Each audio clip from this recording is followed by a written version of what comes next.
Good evening, everybody. Welcome to tonight's impromptu Q&A with myself, Natasa Denman. It's awesome to have you on the call tonight, and I can't wait to see what questions come up and what kind of information we get to share together.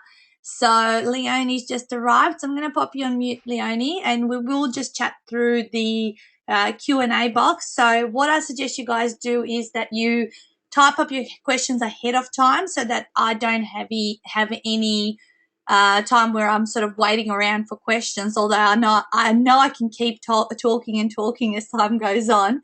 But I have got Anna's first question, so that's wonderful, and I'll start with that one. And as ideas are prompted through the other questions that are coming up, and then just type them up, and I might just have to welcome a couple of people as we're going along. Cool. All right, Anna, here we go. What shopping cart and gateway for payments would you recommend? And also, could you briefly talk about the process of setting it up?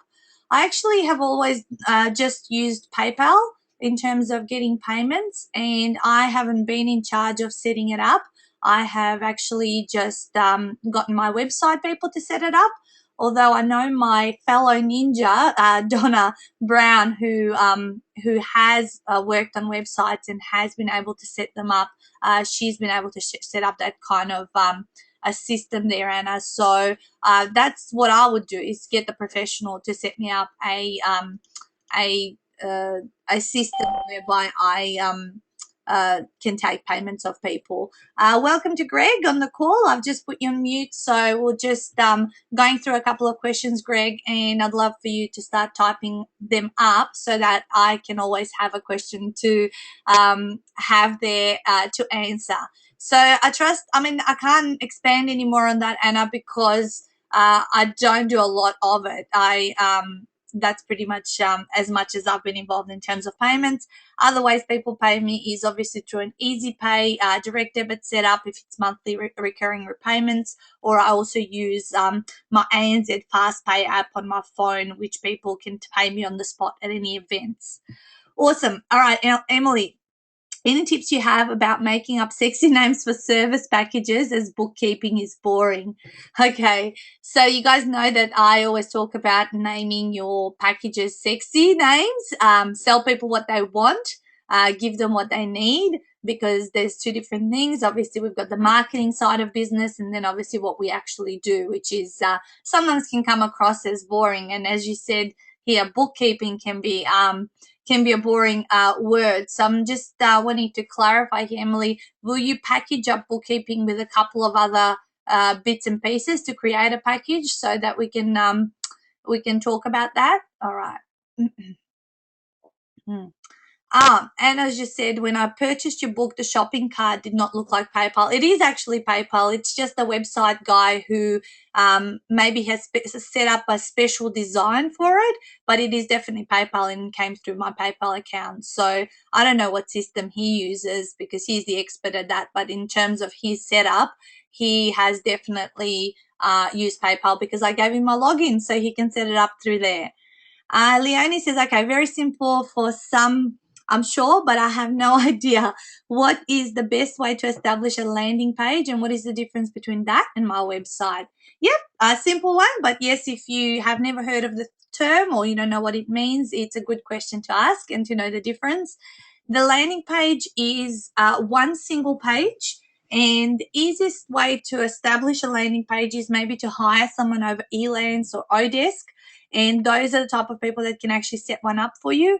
Or what I do, Leonie, is actually I subscribe to Lead Pages. And Lead Pages, I think it's .net, but if you just Google Lead Pages, you can, I think it's a couple of $100, and you have unlimited landing pages for a full year. So you can test and measure lots of different things, and you can actually utilize these in the way you communicate to people. If you want to bring out a series of lessons, you can set it up through these pages. So it's really a cost-effective way to have an unlimited amount of landing pages that you can have. And obviously your website has many different pages. So your website, what we call, is leaky. So you wouldn't want to use your website. You wouldn't want to use your website in terms of getting people to, when you pay for advertising, let's say Facebook advertising or Google AdWords, you don't want to send them to your website. You want to actually send people to a targeted landing page where there is a call to action, because really when you're paying for advertising, you want to collect as many leads as possible. If they end up landing on your website, what happens is they can get distracted and not actually take that next step with what you're intending them to do. So that's as simple as I can explain it, the difference between the two. Emily has just said, I haven't thought that far ahead. Haha. So Emily, what I would do is, rather than just giving out a package for bookkeeping, like just bookkeeping, say, stuff, maybe you want to like add some other services or even things that you could do for that particular client, and then as a combination, maybe we can brainstorm up a sexy name, like outsource your numbers with ease. Outsource your numbers with ease, like, rather than bookkeeping or something like that. That's just sort of what's coming off the top of my head. Cool. Who is your website guy from Anna? I use Platform B and Matt over there. So if you ever wanted to contact him, let him know I sent you there and he'll look after you. So Matthew Keith, he's actually part of our group on Ultimate Business Support, Anna, and he's doing all the websites for all my authors as well. And he does he did the one for the book as well as my ultimatebusinessedge.com.au. Anna's saying, why is a lead page better than your website? Lead page, well, it's not better. It's actually, there's different purposes for a lead page versus a website. A lead page is there to capture people's details and then to get them to take action, whereas a website is sort of like your full explanation on absolutely everything that you do in your business. So they're used for different purposes. You're welcome, Leonie. Okay, so I'm just got one person arriving. I want to mute them before I get on to the next one. Here we go. Okay, and we'll just welcome, hey, to Helen. Welcome on the call, and please, any questions you have or you hear me say anything and you want more clarification, please just post them below. The guys have been told to keep posting so that I don't get a breath in between. All right, we've got a question from Greg. Do you think a website has to have a clear goal with it be to channel inquiries to sales versus using it to build personal following or profile? Can the two be done at the same time, or should they be kept separate? Well, I think as we've always said, Greg, we are our business and people do buy us, and I think mixing up who you are and definitely having your picture on your website is very, very important, as well as having your social media integration on your website is also important. So I think part of that builds that your profile, your following in terms of social media, but yeah, absolutely having a call to action and only talking to one target market. Please, guys, you need to, when you're writing your copy for your website, it is super important that you actually are writing to one person and not to a whole group of people. So have your avatar, or those of you that are not familiar with the word avatar, your ideal client in mind. And if she's female and 35 and has 2 children and all that, you need to just really picture like you're talking to her and then write your copy for your website, but definitely one intention. And each of your pages on your website do need to have a call to action. So every page that someone lands on, either whether your call to action may be replicated throughout all of your pages, or perhaps you're having it in different spots. So you have a couple of different things that you can offer people. Those are the best websites, because you don't want someone to leave your website without leaving their details. You want to capture and engage them as quickly as possible and have a compelling reason why they should leave you their details. When leaving their details for you, it's important that whatever you're giving them is results in advance. So an example for that is maybe for Emily, my ebook on the five easy steps to do your bookkeeping, or 5 easy ways to employ a virtual assistant. How do you know to employ a virtual assistant? So people want answers and solutions. So whatever your call to action is needs to promise that person some results in advance. That's important, and write that one down. Anna's saying Facebook keeps changing the rules. Is Facebook advertising still useful and profitable? Anna, I only use Facebook advertising. I do not use Google AdWords. You can really target your market when you're using Facebook, because you can choose if they're female, male, what age group, where do they live, what sort of interests do they have. I recently ran a campaign to increase the likes on my Ultimate 48-Hour Author fan page, and it cost me about 50 cents a like, but they jumped up like something crazy. And it was all targeted people who are only interested in writing a book, or coaches or trainers, facilitators, authors, all of those kind of keywords. The beauty is that you can put in those keywords, and you can attract people into your events, into your liking your fan pages, and building, I guess, a good database through it. I had so many people inquire and be interviewed around the 48-Hour Author weekend. So I don't actually like Google AdWords. I actually prefer Facebook advertising. Cool. Thanks, Greg. He says, good point. Single message is critical for your website. And thanks, Anna. Emily, do you use a third-party app program for Facebook ads? No, I just put up my ads through just my computer. So no, I don't use a third-party app program. I have learned certain things that are important. So like the little picture that you choose for your ad needs to be quite bright and eye-catching, and the very headline of it has to stop people in their tracks. So perhaps maybe ask a question that's going to really engage them, and get them to keep reading, because you only have such a short amount of time in a Facebook ad to really attract people. So something that's just gonna, like, do you want blah blah blah, or learn how something or other, just hypnotic phrases. So if you guys Google hypnotic phrases, what you will do is you will find a lot of information around what they are and how to set them up, and you'll find lists and lists of them. So that's my suggestion for you. Okay, Helen says, how do we put the review tab on our business Facebook page? We haven't been able to work this out. Yeah, that's a good question, Helen. Actually, I saw that come up on my Ultimate Weight Loss Business fan page, but I haven't actually seen it on the other ones. So I don't know. I will work that out though, because I know often people can look at the reviews, and I've only seen it on one of my fan pages. So there must be a setting in there that you would have to change for it to appear. And what I would do is perhaps go into the help section of Facebook and put in review tab and see if anything comes up. Unless you've already done that and you're still stuck, you can contact the customer support. But I can look into that and see if I can find out. But yeah, I don't know that answer. But good question. There you go. Come on, guys. I've come to the here we go. Emily says, ask Justin. He has it, I think. Okay, so Helen, I don't know if you're part of our Ultimate Business Support group. I'm assuming you are because you're here. But Justin Fankhauser, who's part of our group, maybe he can actually give you some guidance if he knows how he has actually put it on there. So cool. All right, what's my next question? I've got through all your questions now. What else do you guys want to know?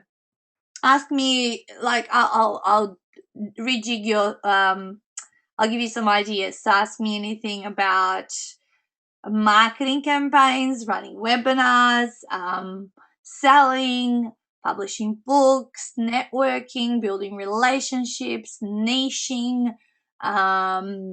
What else could we talk about? Obviously any product development kind of stuff. Webinars. And I said webinars. So the other day I ran secrets to running webinars for profit. And actually I'll have an offer tomorrow on our group page where you can get access to the full recording, the 2.5 hours of this live event. So there's going to be a lot of information there.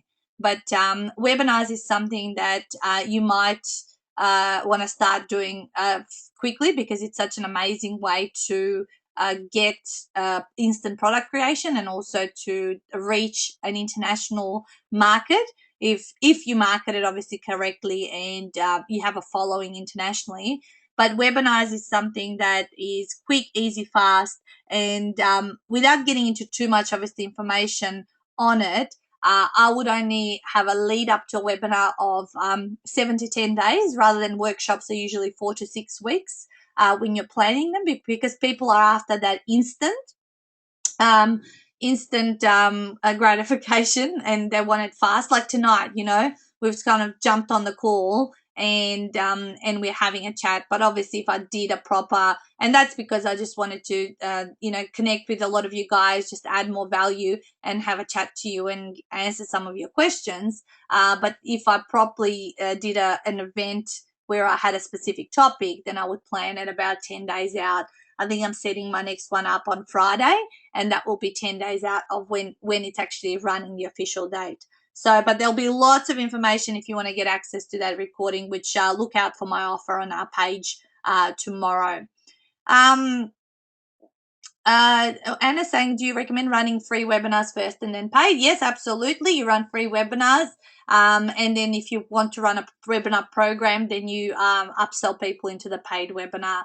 A lot of the time, all of mine are free because what I have in terms of paid, I'm not interested in running paid webinars. However, in saying that, people do who are part of my inner circle, they do get pay for a package that has got a webinar in it, but it's not everything. Okay, so if you do paid ones, I would say package it up because it's an amazing way of adding further value. But I would definitely, package it rather than just sell a webinar for the sake of it being a webinar. So I would bundle it, Anna. I'm just going to go back. There was a question from Greg, and I'm getting a lot more now. So and some other people are arriving, as I can see. Okay. Greg says, do you have any rules, guidelines for how often to post on Facebook page? Yes, daily, minimum 5 out of 7 days. That's my rules and guidelines. Stuart and I actually, guys, hosting an event in Northcote Library on the 23rd of November, 9 to 1, where we're teaming up for the very first time to deliver on social media made easy, and he's going to do the Facebook, LinkedIn stuff, and I'm going to do a lot of the YouTube and video stuff. So that's coming up very soon, and I can't wait. But yes, Greg, once a day, and usually half an hour before my clients start, I'll spend half an hour and go on all my different areas. I post 15 different areas on Facebook, all my fan pages, all my events, all my personal stuff, all my groups, and I always post something different everywhere. I don't replicate identical posts because a lot of people follow me and I don't want them to get the same thing coming up over and over from me. Okay, let me go back and see what else was here.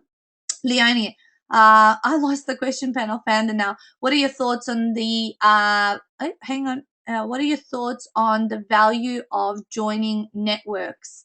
What, like BNI? Oh, when you're new, Leonie, it's invaluable. It builds your confidence. It builds your certainty. It builds your public speaking skills. It clarifies when you're saying what you do, you get greater and greater clarity the more you repeat it.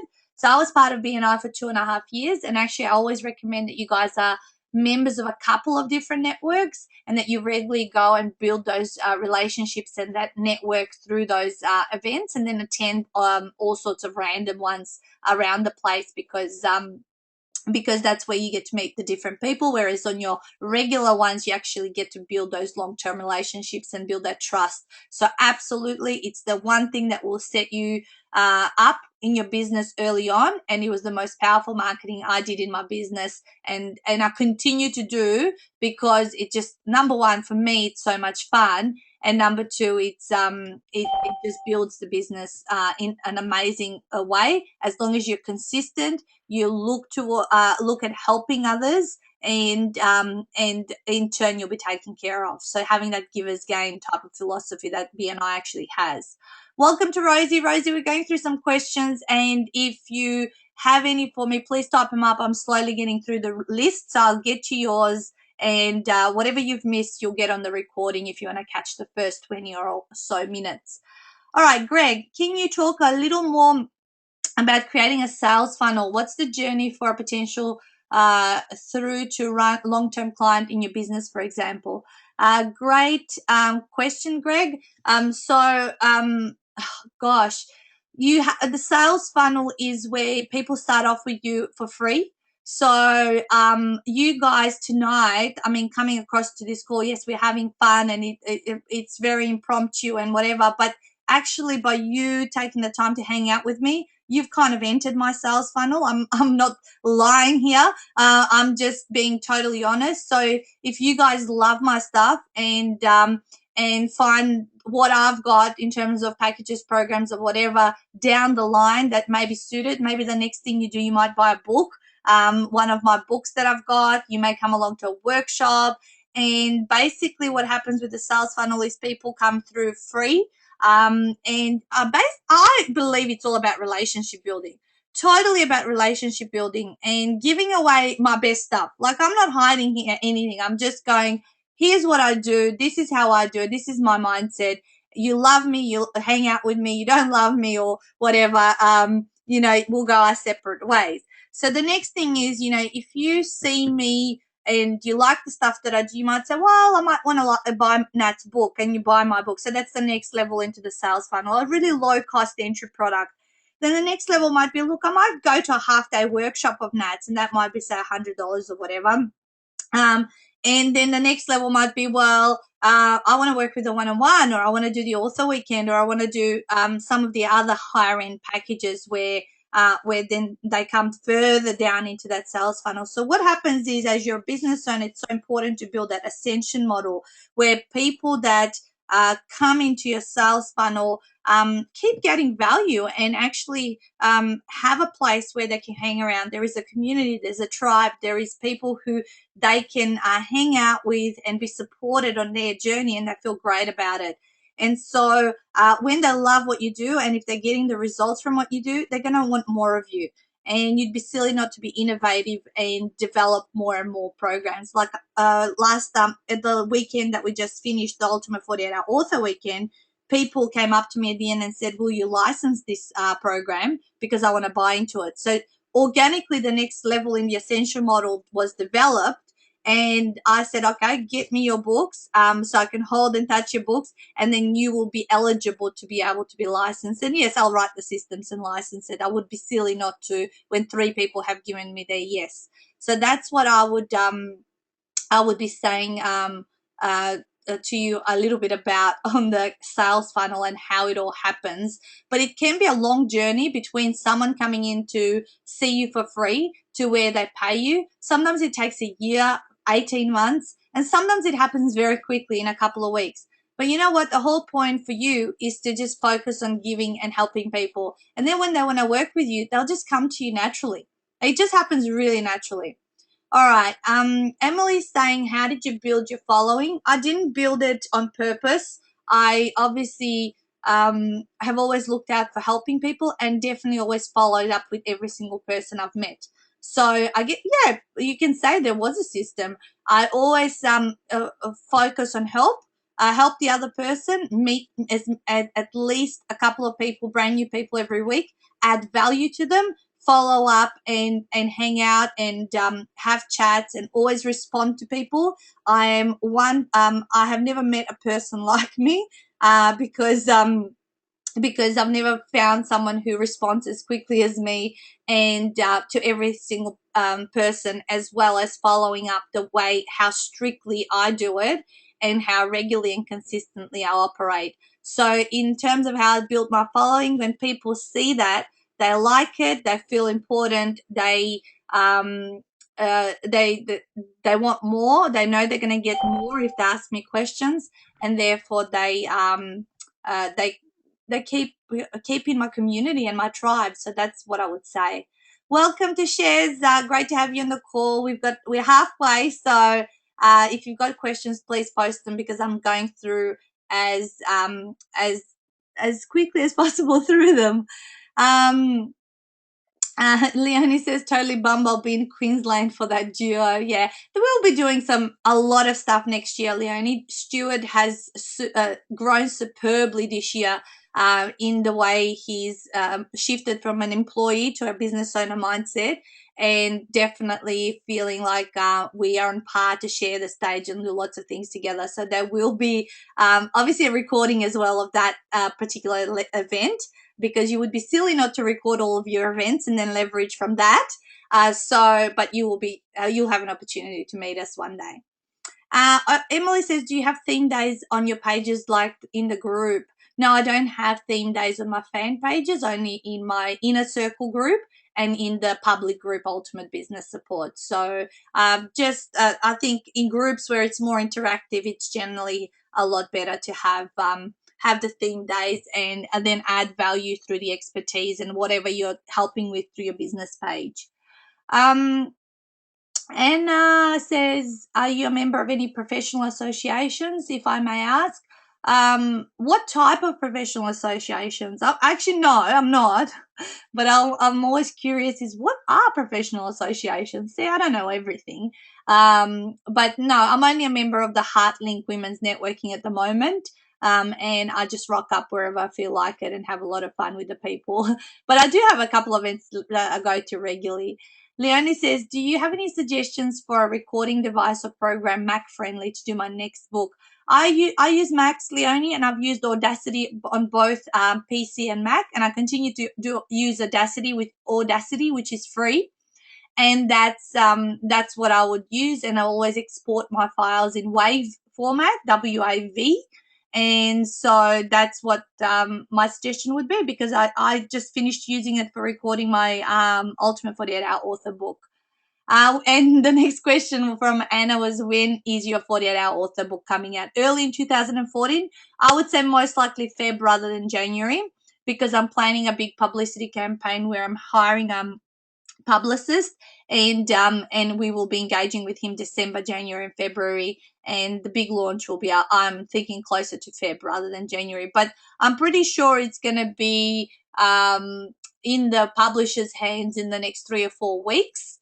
And then it's all the cleanup process and all that kind of stuff. So at the moment, we're in a big pre-launch campaign and selling tons of books. This is how you do it. You sell tons of books and you pay for your publishing costs, which is what I teach all my guys. Hello to Johnny, and I'll put you on mute, so please send through any questions as we're going along of what's popped up for you, and you can access the rest of the recording when we finish up and upload it to YouTube. All right. Anna, if there is no response or interest in my widely advertised workshops, is it because people don't know me?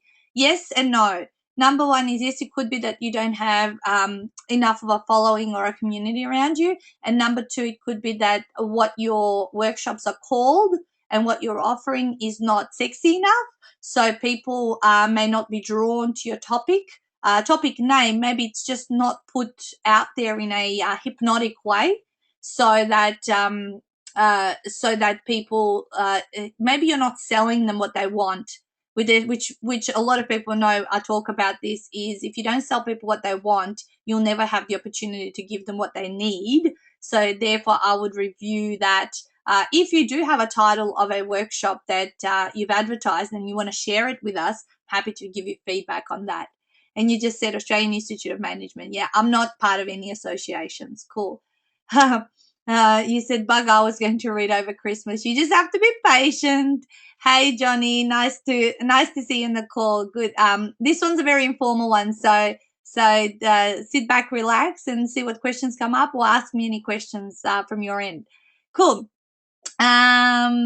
Hey, Rosie, you're just saying, I'm with you now. Just had someone on the phone before. Cool. All right, so what other questions? I've reached the last comment right now, guys. And Anna, as I said, with workshops, you must make them really sexy to attract people to them. Eventually, you just kind of get people coming to you because they know you, a lot of the times people who don't even care what my workshop is called, they just want to come and spend the day with me because they know they're going to get value. Okay, Greg, who are the thinkers, authors, business people, speakers that you've been inspired by in building your business? Number one is Terry Hawkins. Okay, Terry Hawkins. She is an Australian based from Brisbane. She now lives in LA, and she's got her People in Progress Global company. And I saw her at an OPSM conference 9 or 10 years ago, where she truly inspired me, and she's a character. She's hilarious, and she's my Australian Tony Robbins, and she's written a book called There Are Two Times in Life, Now and Too Late. And just recently she sent me a new signed copy of her brand new book, and that is Why Wait to Be Great. It's either now or too late. And I've spent 3 days with her where I was her guest at an event, and she's just absolutely inspirational, and that is who I want to be as a business owner and an entrepreneur. She's really the standout for me, Greg. What else was your other question? Thinkers, authors. I really like the book Rework. I've loved that. I read it on the way to Europe, and it's totally the way I do business is Rework. It's a really short book, only 20,000 words. So it's like an hour and a half read. So get that one, guys. It's exactly how I work in business. But definitely Terry Hawkins is just a standout for me. Oh, another business person, Kerwin Ray. Kerwin Ray is someone that I've been to a marketing masterclass with, and that's someone who I've also followed and I really, really love. Leonie says, is there a program to record to text for books? No, Leonie, I wouldn't do that. I would hire a proper transcriptionist because they don't come across accurate enough, definitely. How do you spell her name? Terry, Terry, Hawkins, Hawkins. Look her up on YouTube, guys. She's so funny. And she's actually, her niche is retail training. However, she talks all stuff mindset, and she's just so insightful. She's just amazing. Emily, I can't remember who Rework is by.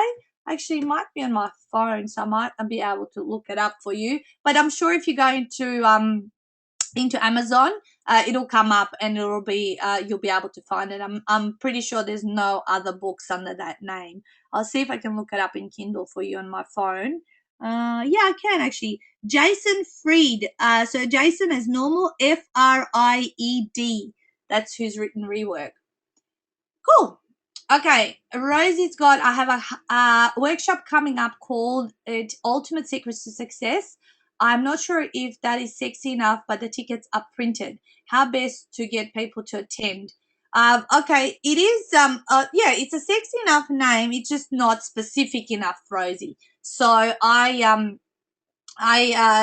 would say next time I would do like, who are you actually trying to target, and have maybe even a sub headline to that. But that's cool. Best way to attract people is through your networking, inviting people along through your Facebook and social media, creating an event and being regular and posting on that event, through posting your event on Eventbrite and having it up there for people maybe who are looking through Eventbrite, maybe coming across your event, by asking people who are not in competition with you if they would if you could send an invite to people on their list, if that would benefit. However, getting that kind of a deal can be quite tricky because you need to have a good relationship. People are just not going to let you email their list if they don't have a good relationship with you and can't see value in what you're doing. So those are my top three ways. And obviously through your database, let people know, and make sure you're being repetitive. Remind people quite often, because people sometimes need to see it so many times in order to go, oh yeah, I was going to go to that. So you must have a campaign leading up to any webinar or workshop that is going to get people signing up, because if you just send it out once, you're not likely to get too many people. So you need to actually send a campaign of emails. You need to have daily posts on your social media event. You need to actually network regularly and take your little flyer and get people signed up as you meet them if they're interested. So that's the ways I would do it. Greg just said Terry Hawkins, read Terry Hawkins. Does she appeal predominantly to a female audience or men as well? Everyone. Actually, men love her, and she's a rock star, so love it. Leonie says, good on you, Rosie. Okay, Anna says, thanks. In fact, I'm currently rethinking my whole business approach and focus. You're my inspiration, Nat. You're welcome, Anna. Thank you. Rosie, my questions are about Facebook still. I don't know what to do with people who like my page. Lots are liking but not translating into clients. What you can do is send those people like a nice inbox message, like a private message, and say, thank you so much for liking my page. But sometimes, people who like it, they just might like it for the sake of liking it. And it's through you adding value through your page and once 10% of the time creating a call to action or an offer that you might get people contacting you. So make sure you add value 90% of the time and that you have a pitch or an offer 10% of the time. So if you're posting every day, Rosie, maybe once a week, have some kind of offer, and then the other 6 days that you're actually putting information there that inspires people, that gives them ideas, practical tools, and things like that. It doesn't matter if people like your page. A lot of the time, they won't result into anything. What I have on a few of my pages is I've integrated a lead page, because this is what you can do, guys. We talked about lead pages earlier on, and this is what you can actually do. You can get people to click on the lead page in your Facebook fan page and actually leave their details to get some kind of a gift from you. And that could be some time with you or a product or whatever it is. Rosie just added, the title is vague because I have two programs, the parenting program and the personal development program. This time I wanted to do the success principles and give examples that relate to both, and then offer products from both at the back of the room. I'm sorry to say this, but having a split focus and confusing people with two products is the completely wrong approach. I would be only going with one intention in mind. So I would only ever upsell to one thing and one intention. I'm just going to put Elena on mute. Hey, Elena, we've been going for about 40 minutes, so we've got 20 minutes to go. Great to have you on the call, so type up any questions, okay? All right, so yeah, I would only have one. That's why I would have either targeted it just to parenting. So ultimate success, whatever it was called, where was it? Ultimate secrets to parenting success. That's what I would have done. And then only have that one intention in mind, because then you're trying to appeal to two different target markets. You're having split focus, and I would be running two separate workshops. So that's my advice for you and suggestion. Cool. Okay, next one, Rosie, about Terry Hawkins' great books, and she always sends me free stuff. In fact, she last time I ordered, she even phoned me. She's amazing. I love her. Rosie says, how do I get back to them? Because it seems when I look them up, I can't post to their pages. I'm doing this all crazy. Not on their pages. I think you can send them an inbox message. So that's what I would as soon as they come there, you can actually click onto their profile and actually send them a little private message saying thank you for liking my page. And you might even have a call to action there if you're interested in this kind of stuff. This is a special I'm running this month, and put something out there so you start a conversation. But it's really about relationship building. A lot of the times you guys won't see business from your social media strategy if you're fresh and new for maybe a year or 2 years. You just got to be there. You got to be active. People need to see you. People need to grow to like you and what you put out there. So it does take time, but consistency is your best friend. Anna says, is your ninja book available? Yes, Anna. A ninja book is available at the Ultimate Business Edge website. I'm just going to put this here on the next slide are all my websites.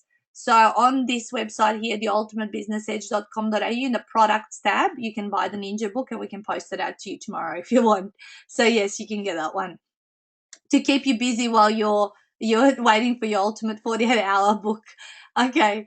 Rosie said, I did a lead page. It cost me $1,700 and I have never had one lead from it. Oh my God, Rosie. please just invest in leadpages.net. It's $200 and you get unlimited pages, and the templates are already set. All you got to put is your photo, your branding, and just use them through there, and it's unlimited for a year. So yes, I think you've told me this before, and I'm sorry. Greg says, thanks, Nat, for the great meeting and insights. I have to leave. Okay, no worries. Have a good one, Greg. Cool. Shez, looked for Kerry Hawkins.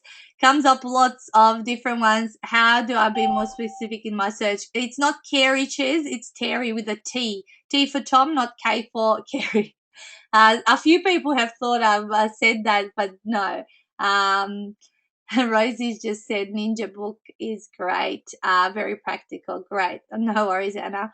Rosie, that is helpful about lead pages. Thank you. Thanks, laugh out loud from Shez. Yeah, guys, yeah, it's Terry, and she'll have a lot of videos on YouTube. So if you want to get her style and get to see what she's like, I subscribe to her monthly CD. It's called Talking with Terry, and it's just $9.95 every month. And I have been on part of that for 18 months now. And I think you can subscribe on her website. It's peopleinprogress.com.au, and yeah, so I love it, and I listen to it in the car every chance I get, and I don't get to spend a lot of time in the car because I'm home based. Rosie just says, tell me about Fiverr. Do you mean Fiverr as in Fiverr? If you can clarify that. Okay, Leonie says, is there any big don't do that thing to know about in advertising? Well, I don't know exactly. Do you mean for coaches? Because obviously every industry, yeah, you mean by coaches, for coaches. I wouldn't do letterbox drops. I wouldn't do magazine or newspaper advertising. As a coach, I truly believe it's building the relationships and getting people to know you, like you, running your workshops, running webinars, helping people out in any way you can, and developing your product, and which I think we spoke about the book. The book for a coach is the biggest marketing tool that they can possibly have.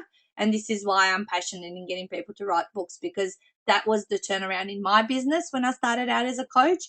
And this is why I love people to get their books out and then leverage from them. So that's the marketing tool, but definitely those other things I wouldn't do. Okay, Fiverr, the one that you said costs $5. What do they do? Yeah, so everything costs $5 on Fiverr, guys. So if you need Facebook cover photos, YouTube channel art, group page photos, logos designed, binders, CD designs, any little jobs, even they don't seem big job. Like I saw the other day they had Facebook ads that you can have written 20 different ads for you for like $5. So look through them, because it's a fantastic way to make yourself and your business look professional without the price tag on it. And I am addicted to them. I always use them. I don't know if you've checked out my YouTube channel art and also some of my Facebook fan pages, but they have all like YouTube integration, and that cost me $5 to do, and also my channel art cost me $5. So they're great for little graphic design jobs. Leonie, how many workshops or how regularly should I run them? I would say minimum start off with one workshop every 2 months, and increase it up to one a month. So so that you have speaking engagements, or even if it's not your own private workshop, where can you actually secure some speaking engagements? Back last year, I had a goal to speak 5 times every quarter and 20 times for the year, and I ended up doing 30 times. And this is why I speak the way I speak nowadays, because I had so much practice, and I've just continued to obviously have lots of practice. So definitely that's your the most powerful way to get people into your sales funnel and get them to take those next steps is through your workshops. Helen says, specifically, how was the book the turning point for you? The fact that it came out 13 months after I started my business, and it was all of a sudden people started to take me seriously when I stood up at networking events and said, hey, I'm an author of this particular book. The book spoke for me. I didn't have to really speak. people off the back end of that wanted to come to me and work with me. And it just obviously because I was really gearing people up to the release of it 3 months prior to the release, a lot of people like building that hungry crowd. I had sold a couple of hundred books at the pre-release, and once people read it, they followed up, and all of a sudden I was fully booked. Since then, obviously, I've just finished writing the fourth one. You grow in self-worth, in self-confidence, perception of everyone towards you is completely different, and you just pick up opportunities that you would have never picked up if you're just selling. Well, I like to call it we're selling hot air, because as coaches and trainers, that's exactly where the value is. However, when people see a tangible asset that they can touch and feel, that really gives you a point of difference, which not a lot of people actually go through and do. So yeah. And it says, what's the site? Fiverr? No, Fiverr. Fiverr, guys.com. What is YouTube integration? By Rosie. YouTube integration, it's where your YouTube channel is integrated into your Facebook fan page, into one of those little image tabs. So you know how an image tab would have amount of likes or your events or different things like that.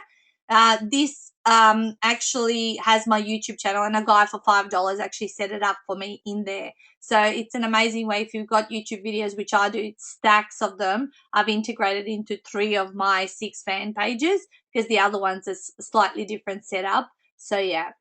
Rosie says, how did you sell your book? I just did lots of videos, networking, tons of articles, blogs, and like a whole pre-launch campaign that I actually teach people how to do for themselves in order to pre-sell at least enough books to cover their publishing costs, and if not more. But really the intention, look, Rosie, is not behind selling the book. The whole intention is about building an amazing business at the back end of the book. So I'm not interested in book sales. You know, the little trickles come through here and there, but really it's people who work with me on the other stuff is where I can make the biggest difference for them. And it's not about, I don't focus on book sales. So yes, I'll focus on selling a few hundred books to cover off my publishing costs, but after that it's like just use the book to leverage as a marketing tool. Emily, where did you get your confidence from? Did you do any workshops? Yeah, as I said, I did 20. I had a goal to do 20 workshops last year, and I actually hit 30. So it wasn't just workshops, but lots of events where I put my hand up to talk, even if it was 5 or 10 minutes. And my whole intention was to build up my clarity and my language around my expertise. And the more you speak, the more you get up and actually voice what you've got to say, the better you become and the more confident you appear. Nowadays, I just rock up and just do a workshop, do a talk without any preparation, without anything. I just turn up and do it. And I know what I'm good at, and I know what I need to say to people, and I just work out what the room needs. And yes, I might have a plan. However, oftentimes I can easily diverge from that if that's what is not needed, and calibrate the room to see exactly what they need and just be myself. Like, you know, I just totally am comfortable in my own skin. So I'm just myself when it comes to helping people out, and I don't do this hypnotic selling and things like that. It's like, you want to work with me, work with me. I'm not interested in hypnotizing you to work with me. If you love my stuff, just go and do it. And I'm no longer, I don't chase people. It's like I follow up with people, don't get me wrong, but it's like, you know, I know what my value is, and oftentimes people will now come to me, and that's pretty much it. You know, that's how I do it. Rosie says, I love the way you do the little snippets on YouTube. Do you carry a cameraman in your pocket, or do you actually take the video? Sometimes I do selfie videos. Oftentimes it's Stuart taking the video. And when we were in Europe, my mum took all the videos, and I did a couple of selfies. So really easy. And I'll be talking a lot about video and YouTube on the upcoming workshop with Stuart. That's actually what I'll be delivering on that day. He'll be doing the Facebook and LinkedIn stuff, but I'll be actually doing all of the video and YouTube. So yeah, Rosie, definitely wait for that that product to be available. It'll be very low cost in terms of getting to find out a lot more detail in the steps on how to do it. Emily says, was your first speaking gig recorded? Would love to see it. To see how much you have grown. Yes, it was recorded, but it was really crappy recording, and I don't even know where it is. But what I would say is go onto my YouTube channel and go back to the oldest videos, especially the ones that I did on the Ultimate Weight Loss book. And have a look at those videos and how robotic and stiff I am. And you know what I was doing there, guys?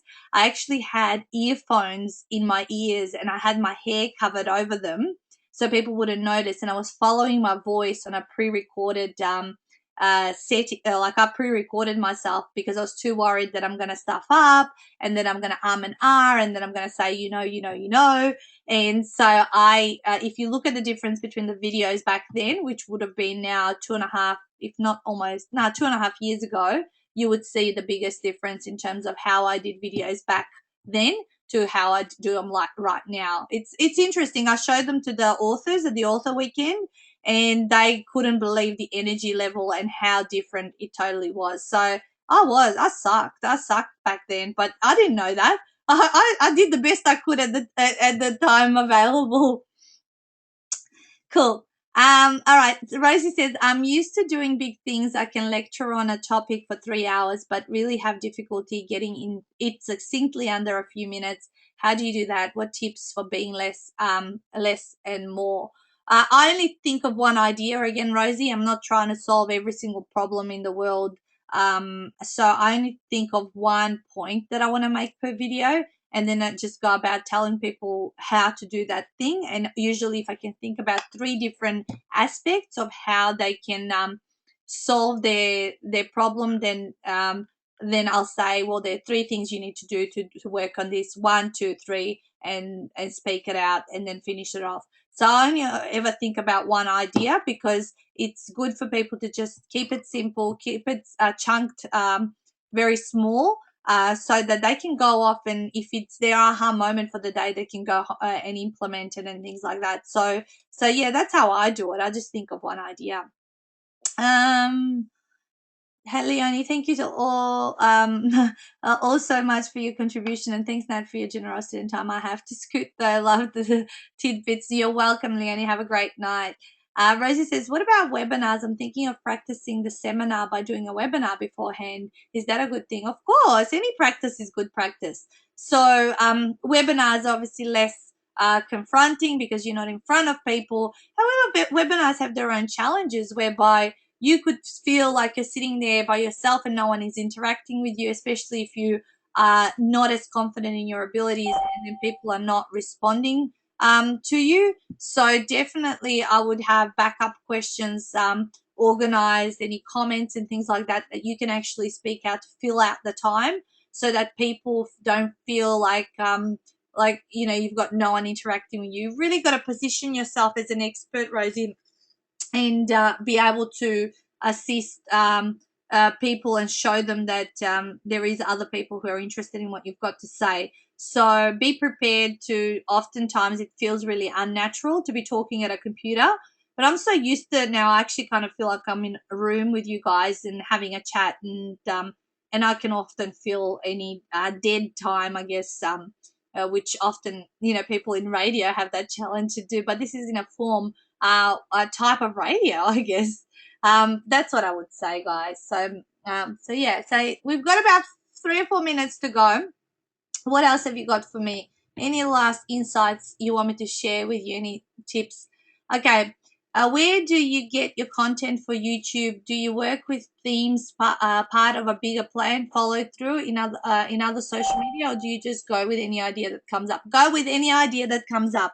Obviously, I did have a plan to where I recorded 25 videos overseas in Greece for my pre-release of my Ultimate 48-Hour book, which is another one. Every Tuesday we release one of those videos to promote the book sales, and that was with that intention in mind. But oftentimes I'll just get an idea and go, I'll just do this. I just want to share this tip. This is what I feel like today. And oftentimes if it's the thing that you want to deliver and you feel good, it's usually the right thing to deliver. So I wouldn't overthink it.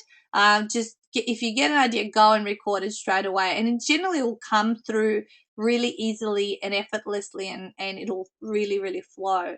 So yeah, Johnny's just had to go. You're welcome, Johnny. Anna says, all that marketing you're talking about looks like a lot of work.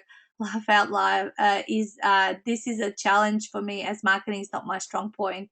You when it comes to marketing, guys, yeah, you just need to start. You need to fake it till you make it. You got to love it until you do love it. Because it's the thing that's going to change everything, your life, your business. You could have the best product, the best service, you could be the best coach, mentor, whatever it is that you are in this world, but if you cannot market yourself, no one will know about you. You won't build your following, you won't build your tribe, and you'll end up getting a job. So yes, it's a lot of work, but I didn't get everything done overnight. I didn't become and have so many things without taking the little steps. I have consistently taken action over the last 3.5 years and slowly brought out one book after another book, a program, a system that I developed, and things like that. And it just hasn't happened. It's been an inch by inch progress that it now seems like a mountain of work for you guys, but it hasn't felt that way. I've just taken small steps and built on that and built on that and taken that, just climbing that mountain one step at a time. Rosie says, I'm 58, don't look so flash as you do. So is it okay to use visuals or cover page for your YouTube rather than personal pictures? I still think personal pictures are important. And Rosie, you can look great for 58 if you did your hair or did makeup or you put in an effort to look, it doesn't matter, what age you are or what weight you are. I think at any age or weight you can look nice, and therefore present a professional persona. It's about, do you want to do that? Because it's really the people that are buying you. They're not. Yes, it's okay to use visuals or a cover page and talk through it, but nothing's engaging about that. People want to see the person that they're going to invest in. So I have to say, I would be moving away from that. And when I'm 58 and 60, I'm still going to be doing videos, and I don't care, because I'm just going to make the extra effort to look the best way I can at that age. So I know a lot of people your age that still do videos. So I think just think about, how can I look the best way, or do you need to spend a little bit of time learning how to do your makeup or whatever, just so you come across as professional as possible. I realize that Marketing Monster is starving, and I never seem to be able to feed it enough. Yeah, marketing is an ongoing journey. So you probably I'll tell you guys, I work in my business 30% of the time. I work on my business, which is your marketing and product development and all that kind of stuff, 70% of my time. So my contact time with clients is really only 30%, if you want me to break it down for you. So all my other activities that I do around my business are truly the bulk of it, because otherwise I can't help people unless they know that I exist. Yeah. All right, so we're right smack bang on, thanks Rosie, on 8:40. Most of you here guys are part of my inner circle. There's a couple of you that are not. If you do want to find out more about our inner circle, which is a really low entry point that replaces the need for one-on-one coaching, I'm more than happy to send out a PDF, like a picture of what the inner circle is. If you want me to do that. If not, I'll connect with you at another call. I'll do these from time to time when I feel like it, just because I'll always want to add lots and lots of value. So thank you so much, all of you, for being on the call. And I've loved hanging out with you tonight, and thanks for taking the time out. You're welcome, Anna, Emily, Shares, and Shares. I will see you 7:30 a.m. on the dot. All right, guys, have an awesome night. Bye.